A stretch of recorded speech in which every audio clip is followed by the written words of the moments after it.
La marine mexicaine part en guerre contre une algue. La présidente est venue en personne à Tulum pour l'annoncer, et si tu investis dans l'immobilier ici, ça te concerne directement. D'abord, remettons les choses à leur place. Le sargasso, ce n'est pas un problème de Tulum. Ça concerne toutes les Caraïbes. Il y a du sargasso en République dominicaine, en Martinique, en Guadeloupe et même sur les plages de Miami. C'est une ceinture d'algues géantes qui traverse l'Atlantique. En haute saison, de novembre à avril, les plages de Tulum sont exceptionnelles. Eau turquoise, sable blanc, c'est une carte postale.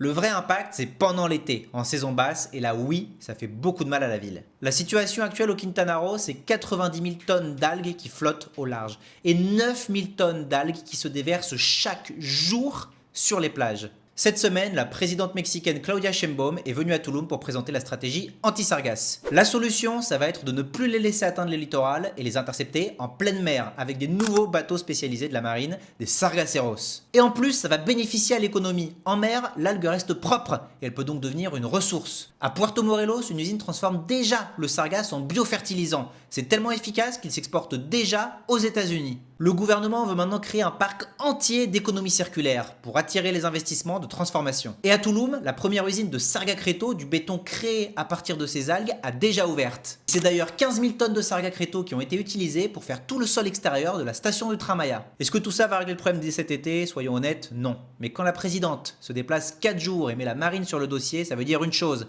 que cette côte est une priorité nationale. Et s'il n'y a plus de sargasso, ça veut dire que les basses saisons s'améliorent et ça veut dire que les taux d'occupation de ton bien à la location vont augmenter. Je m'appelle Adrien, je partage toute l'actualité immobilière de Tulum pour les investisseurs francophones, alors abonne-toi.